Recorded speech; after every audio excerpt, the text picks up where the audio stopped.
Today I'm going to be checking out a video that has the tagline of "Who are the biggest hard men in football?" and Steven Gerrard, Martin Keown and Robbie Savage discuss this.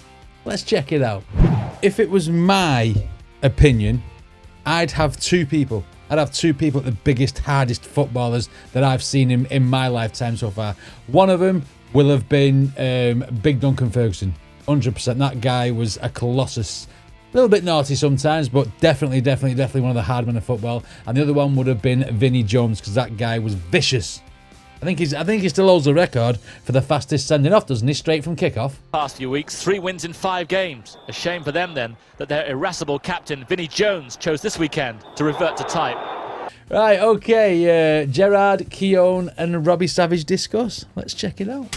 Tonight, Joel Solo says, when does Martin Keown start doing stand-up? He is hilarious. Premier League. Premier League tonight is must-watch TV. Right, our final part this evening, it comes in the wake of Craig Levine, the Hearts manager, saying that players need protecting from the Celtic captain, Scott Brown. So we got thinking, is he an favourite hard men in football? Are they as popular as they once were? What's the future for them? Lots to talk about. First of all, let's hear from you. Okay, so if you're looking at a club hard man for West Brom, I don't think you can look much past Claudio Jakob. I know a lot of people would have seen James McLean. I don't think he's particularly hard, but I just think he can't really tackle very well. There can be no other than the chap who ended his career at Swansea, former Liverpool hard man, Tommy Smith, the man that Bill Shankly said wasn't born, he was quarried. Look no further than Big Duncan Ferguson, the icon, the legend. There we go, yeah. 8 red cards to his name, says everything you need to know about being a hard man. Just ask Freddie Bobby. And going to prison for nutting someone on the pitch, assault. Or Stefan. Didn't Duncan Ferguson also smash a couple of burglars in? He absolutely battered he battered one of them, didn't he? And the other one got away, as I remember rightly. I can't remember the story, but I'm sure that someone broke into his house, or 2 people broke into his house, and he absolutely smashed one of them in. Freund or Herman Hreiderson to name but a few. Newcastle's Czech Toyota, what a man, what a competitor he was. Took one for the team, got booked almost every game. No, he's not an hard man. Flying in. Czech Toyota. He scored an absolutely worldie against Arsenal when we were 4-0 down. We came back to draw. He is well remembered on Tyneside in our hearts, and God rest his soul. Yeah, but he's not an hard man. Arsenal, don't make me Tony laugh. Adams. We don't have one. The closest we've got to a hard man is Xhaka, and he's terrible and keeps getting himself sent off. Oh, this falls in with the narrative that everyone calls Arsenal softly, and a bit. The fans get offended a lot. I know that, especially on TikTok. Go for the days of Keown, Adams, man. Southampton hard man. I'm going to go for Franny Benali. Back in the 90s, if you went anywhere near Le Tissier, you could guarantee that Franny Benali was going to come and sort you out. Right. The days of Keown, Adams and Bold. Did you feel like hard men? No, no, not at all. Listen, I played in the early 80s, and some of the guys back then were just, I played against Billy Whitehurst, and it was just almost criminal, some of the challenges that you saw. Gerrard's pretty tough though, man. It was a tough, it was a different game. He was tough. He used to wear red Puma in the England training with studs in like that. And you'd come off, and you'd be like, Matt, I thought we were mates, we've got a game on Saturday. You used to have stud marks all over the place. Well, right. He used to play in training like he did in the games. Oh, yeah. So he didn't even know he was tough.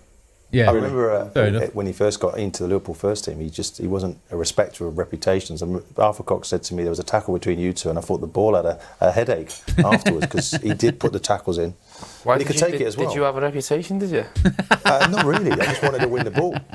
But you think of over the years, the players the ones you respect most, the ones who get up after the challenge. Absolutely. Or don't go down, or dive. He's speaking facts there, because there's a lot of people now, ever since the culture of diving came in, I think it started in Italy. Ever since the culture of diving came into football, everyone just goes down the slightest little hit. Martin Keown's right here. Football's not the same as it used to be. The people who get up after a hard challenge instead of rolling on the floor. Absolutely. Over the years, the players the ones you respect most, the ones who get up after the challenge. And I think Mark Hughes, I played against him at 19. Yeah. And I was still knocking lumps out of him at 36, 37. I don't know how many battles we may have had over the years. No complaints, got on with his job. And I thoroughly enjoyed it. Consummate professional, Mark Hughes. The battle between you and Mark Hughes out on the pitch. What did it feel like from your perspective? Well, it was a sort of territory thing. He was he protected the ball as well as anybody. And so the battle started long before the ball was delivered, because you knew there was a point on the ground where you need to take charge of it. So there's a lot of wrestling, a lot of fighting, a lot of scrapping. You know, each point. Mark Hughes, I know he's a United player, and you know, and I was still Liverpool man, but you know, I've watched Mark Hughes play a few times. I've watched him score a few important goals as well, and that guy did not go down. Unless he was taken out properly. He didn't dive or anything. He was a proper consummate professional. Us would have their little pop through the game, and then a handshake at the end of it, and that was good enough for me. There's a question that's come in here for you, actually, Stephen, from Cjo. Says, Jake, being a Liverpool fan, I'd love to know who Stevie G considers as the hardest teammate he shared the Liverpool dressing teammate from with. Liverpool. Liverpool. You've got to look at Steven Gerrard's area. You've got to look at Ruddock. Trying to think who was hard. Because in Steven Gerrard's area, it's more fancy football, isn't it?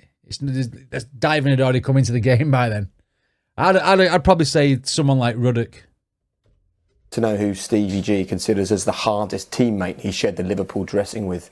My guess, Pepe Reina, is what they say. Before we get the answer from you, what would you consider a hard teammate?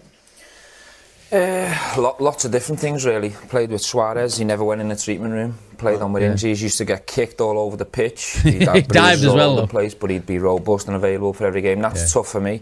Jamie Carragher, very robust, mentally strong, tough, get kicked, he's up, he'd kick people. There's all different ways to be tough as a footballer. And I think some of the ones that look tough and bounce around the football pitch acting tough are probably the ones that are not. Right. And I think where this comes from, Scott Brown. I've played against Scott Brown, and he's a tough competitor, a really good player, and I think it's a bit out of order, like sort of saying he's not fair, if you like, especially the career he's had. So, it all comes down to him going in tough on a young kid who plays for Hearts, and I think that's the game. And for me, too much of it's going out of the game. I think you should be competitive, but as long as it's fair. It feels like there was a time when you could name for almost every... That's absolute facts, that. And I like that, what Steven Gerrard just said there, because, you know, a lot of people, especially in the game nowadays, they try and trick the ref to gain advantage. You've got diving, you've got petulance, you've got, like, mate, slapping people and stuff like that. There's a lot of fannies in football these days.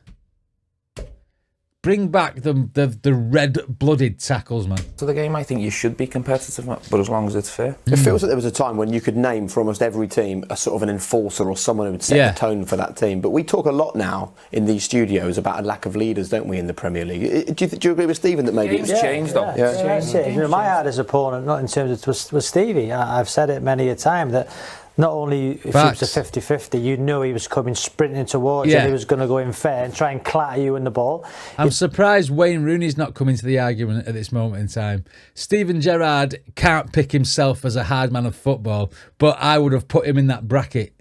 Because I obviously couldn't say it because the question was for Steven Gerrard, but he is one of the hardest Liverpool players of the modern era.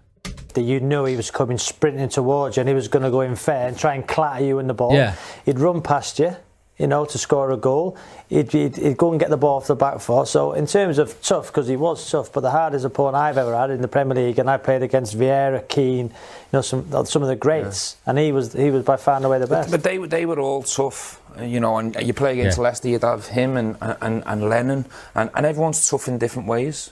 Do you understand what I mean? I do, People bring different things. For example, you could play against Frank Lampard and he'd be tough because he'd be relentless running into the box all the time. It's not just about putting in a hard tackle. You play against Joey Barton, and Joey Barton would want to cut you in half. So there's different ways. Joey Barton was like Scrappy Doo. He was always wanting a fight or always wanted to wind someone up or getting his ass out and stuff. Joey Barton. That guy is... I wouldn't say he was massively hard, but he had a temper. It was a temper with Joey Barton, wasn't it? Just about putting in a hard tackle. Against Joey Barton, and Joey Barton would want to cut you in half. So there's different ways. When you played at Wimbledon, there's different ways of being tough. You played at Wimbledon and you'd stand in the tunnel and you'd be outside the Wimbledon dressing room and Vinnie Jones is headbutting the toilet door. And you know, I've got Manny Petit in front of me with Patrick Vieira and they're, Martin, what is this? And I said, well, you think he's hard? Okay, I show him, I kill him. You know when you go out on the pitch with people like that, You're going to win some games of football. They weren't frightened of anything. Jerry Taggart I straight away I said Vinnie Jones. Straight away I said Duncan Ferguson, and both are big arguments for like the toughest players in the Premier League. And them two, to me, outweigh everybody else for just simply never ever being pushed around by anyone. You've got Vinnie Jones grabbing Gazza's bollocks in one scene because he was marking him. He got the fastest sending off in history. You've got Duncan Ferguson throwing people like Sammy Hippier to the ground and butting that player when he played for. I think he played for Rangers then, didn't he? When he butted that other player, and just they were the hard men of football in my time. I think. They're going to win some games of football. They weren't frightened of anything. Jerry Taggart was tough. You know, my own teammate, he clipped me around the head just before half time. You know, he said, "See you at the dressing room at half time." Yeah, so I give the ball away, and he clipped me, and I went into the changing room. And Martin O'Neill thought I was going to have a go at Jerry, and he did. He said, "I told you, Jerry, don't give the ball to Sav." So basically, it was a double whammy. Not only got a clip off Jerry Taggart, the manager was hammering me, saying, "Don't pass the ball to me." Amazing. And the stands echoing that sentiment. Thanks ever so much for your company. No. I'm joking. No, it's okay. Can you imagine coming to the dressing room after being assaulted by your teammate, and then the manager has a go at you? Well, through somebody else saying, "Don't give the ball to him." Do you know what I mean? That'd be funny. I mean, it's surprised no managers came up in there. You know what I mean? You've got to have an argument for like Brian Clough, haven't you? That guy didn't give two shits either as a football manager. But yeah, this was a very interesting look into what these players thought were or think are portrayed as hard on the pitch. I mean, it's not always going in for the tackle or going in for the being aggressive and stuff. These different ways of being tough, like these said. One of the main ones is like getting the tackle and not staying down, getting up. Do you know what I mean? And stuff like that. I mean, I get it. You can be hard without being aggressive, but like I say, the two. If someone said to me, "Who are the two hardest men you've seen in football in your lifetime?" I would definitely go Big Dunk and Vinnie Jones, but Steven Gerrard is definitely up there as well. And Wayne Rooney, another one. Anyway, what did you guys think of this video? Let me know in the comments. Don't forget to check out said original video, and I'll see you next time.